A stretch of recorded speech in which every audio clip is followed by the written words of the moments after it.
आज का जो हमारा टॉपिक है वो है CSS।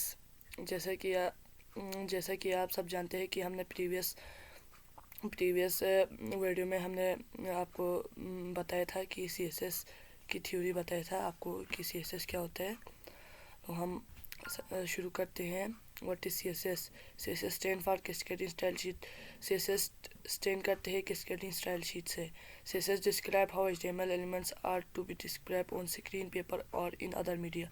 CSS describe करता है कि HTML के एलिमेंट्स डिस्प्ले किधर डिस्प्ले करने हैं, मिसाल के तौर पर स्क्रीन या पेपर या अदर मीडिया पे। CSS saves a lot of work। CSS हमारी हमारे काम बहुत सेव करते हैं, मतलब हमारे टाइम को बच जाते हैं। It can control the layout of multiple web pages. ये कंट्रोल करते हैं लेआउट को। अभी हम आगे जाते हैं CSS सिंटेक्स पे। तो CSS syntax, a CSS rule consist of a selector and a declaration block. जो CSS मुश्तमिल होते हैं सिलेक्टर और डिक्लेरेशन ब्लॉक पे। एग्जांपल सिलेक्टर क्या होते हैं? सिलेक्टर H1, जैसे कि मैंने आपको HTML में बताया था। डिक्लेरेशन कलर को प्रॉपर्टी कहते हैं। ब्लू, मिसाल के तौर पर कलर ब्लू मैंने आपको दिखाया था HTML में करके भी। ब्लू वैल्यू होता है। फ़ॉन्ट साइज, जो आपकी जो आपने H1 में जो लिखा था वो उसका फ़ॉन्ट साइज़ कितना होगा। फ़ॉन्ट साइज़ वो प्रॉपर्टी होते हैं। मिसाल के तौर पर आप 12 पिक्सल देना चाहते हैं तो ये वैल्यू हो गया। The selector point to the HTML element you want to style. जो सिलेक्टर पॉइंट है वो HTML एलिमेंट को स्टाइल करते हैं। The declaration block contain one और more declaration separate by separately. जो डिक्लेरेशन ब्लॉक आप सेमीकोलन के बाद लिखते हैं। अब हम आगे जाते हैं CSS सेलेक्टर पे। CSS selector are use to find और select the HTML elements you want to style. जो CSS सेलेक्टर होते हैं वो फाइंड करते हैं कि आप जिस HTML एलिमेंट पे स्टाइल करना चाहते हैं उसको फाइंड करते हैं। We can divide CSS selector into 5 categories. CSS selectors है वो 5 कैटेगरीज पे मुश्तमिल होते हैं। पहला है simple selector, select elements based on name ID class. जो सिंपल सेलेक्टर होते हैं वो एलिमेंट्स और नेम या ID क्लास पे लगते हैं। जो कंबाइनेटर सेलेक्टर्स होते हैं जो रिलेशनशिप के ज़रिए होते हैं। और जो पीसीडीओ क्लास सेलेक्टर्स होते हैं वो सर्टेन स्टेट पे मुश्तमिल होते हैं। Pseudo element selector select any style a part of element, जिसमें आप जिस एलिमेंट के किसी भी एलिमेंट के आप उसको स्टाइल कर सकते हैं। Attribute selector select elements based on an attribute और एट्रीब्यूट वैल्यू।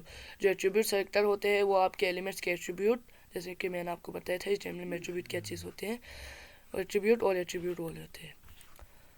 तो हम CSS आगे जाते हैं। How to add CSS। आप अपने HTML में CSS को कैसे ऐड कर सकते हैं। How to add CSS। When a browser reads a style sheet it will format from the HTML document according to the information in the style sheet. जब browser आपके स्टाइल शीट को read करते हैं तो वो HTML डॉक्यूमेंट पे आपको दिखते हैं।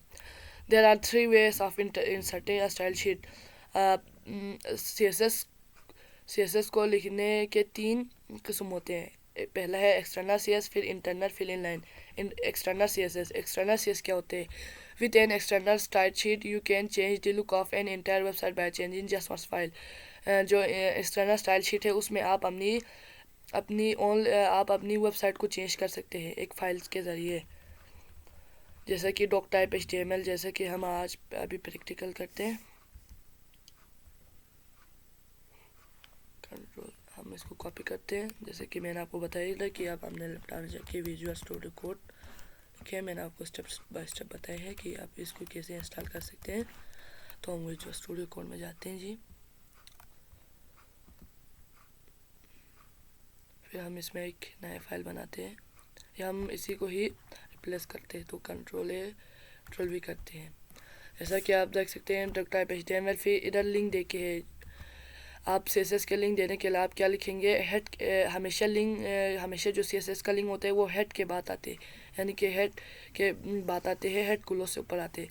अब आप CSS को अपने वेबसाइट को स्टाइल करने के लिए आप सबसे पहले लिखेंगे ग्रेटर देन, फिर लिंक, फिर स्पेस दबा के rel equal to style sheet, उसके बाद href equal to my style dot css। अभी ये बोला है कि माई स्टाइल डॉट css। अब हमने इसको एक लिंक दिया है कि ये जो इंडेक्स डॉट html है, जो ये माई स्टाइल डॉट css है, एक फ़ाइल है। हम इसे एक फ़ाइल क्रिएट करते हैं, सॉरी हम इधर एक फ़ाइल करते हैं माई स्टाइल डॉट css। सॉरी ये गलत बन गई है, हम दोबारा से बनाते हैं माई स्टाइल डॉट css। तो आप देख सकते हैं, तो हम सबसे पहले क्या है जी, सबसे पहले h1 है जी। h1 को हम देते हैं कलर, कलर जो है हम रखते हैं इसको रेड। अब इसको फ़ॉन्ट साइज़ भी दे सकते हैं, मिसाल के तौर पर फ़ॉन्ट साइज़ हम इसको लार्ज रख सकते हैं, और ये फ़ॉन्ट वेट आप इसको दे सकते हैं बोल्ड। आप अपनी मर्ज़ी से रख सकते हैं। अब जो हमारा पैराग्राफ है, जो हमारा कलर व्यू होते हैं फ़ॉन्ट साइज़ मीडियम। तो आप मैं एक और आपको चीज़ बता दूं कि आप डायरेक्ट CSS फाइल रन नहीं कर सकते, ये रन नहीं होते, क्योंकि ये जो हमने ये CSS है ये डायरेक्ट रन नहीं होते। इसको आप लिंक देना पड़ते हैं HTML पे लिंक देना होते, तब ये लिंक होते। तो आप जब भी HTML से स्टाइल CSS बनाए तो आप इधर से ही रन नहीं करें, आप पहले लिंक दें, फिर index.html पे जाएं, फिर आप लिंक दें। तो ये हम इसको रिफ़्रेश करते हैं, या आप इधर से आपको रन का ऑप्शन है तो आप इधर से भी रन कर सकते हैं। इधर से आप रन एक्टिव फाइल भी कर सकते हैं। तो देख सकते हैं कि आप हमने इधर लिंक दिया था, जो हमारा index this is the heading, उसको हमने माई स्टाइल डॉट से एक फ़ाइल बनाया था। फिर हमने इसको दिया था कलर रेड, उसका फ़ॉन्ट साइज़ राज और फ़ॉन्ट वेट बोल रखो, तो ये हमने रखा दिया है जैसे कि आपने देखा है। तो हम आगे चलते हैं। एग्जांपल के तौर पर इन लोगों ने एक माई स्टाइल डॉट css फाइल बनाए हैं, जैसे कि मैंने आपको दिखाया है। तो हम आगे जाते हैं CSS कमेंट्स, कि आप जब आप कोई कोड काला लिखते हैं तो आप इसको कैसे कैसे कमेंट कर सकते हैं। मिसाल के तौर पर आप इसको कैसे जो आपने कोड लिखा है उसको आप पेज पे नहीं दिखा सकते हैं। तो उसके लिए आप Ctrl+C इसको कॉपी कर ले, तो मैं आपको प्रैक्टिकल दिखा रहा हूँ। तो हम इधर CSS फाइल में आते हैं, हम इसको पेस्ट करते हैं। अगर आप इसको हाइड करना चाहते हैं तो आप हाइड करने के लिए सबसे पहले आप इधर आके इंटर मारें, फिर स्लैश, फिर ये जो मल्टीप्लाई का ऑप्शन है वो मार दीजिए। फिर आप इसको क्लोज करने के लिए इधर से ये देख सकते हैं, ये हाइड हो गई है जी। अब हम रन एक्टिव फाइल करते हैं जी, देख सकते हैं वो हाइड हो गया, वो फ़र्क नहीं पड़ी है ना। तो हम आगे जाते हैं CSS एरर में। CSS error in CSS can lead to unexpected behaviour. जो CSS में एरर होते हैं वो अनएक्सपेक्टेड बिहेवियर होते हैं। मिसाल के तौर पर dot bell colour red, background colour yellow, invalid property name dot bell.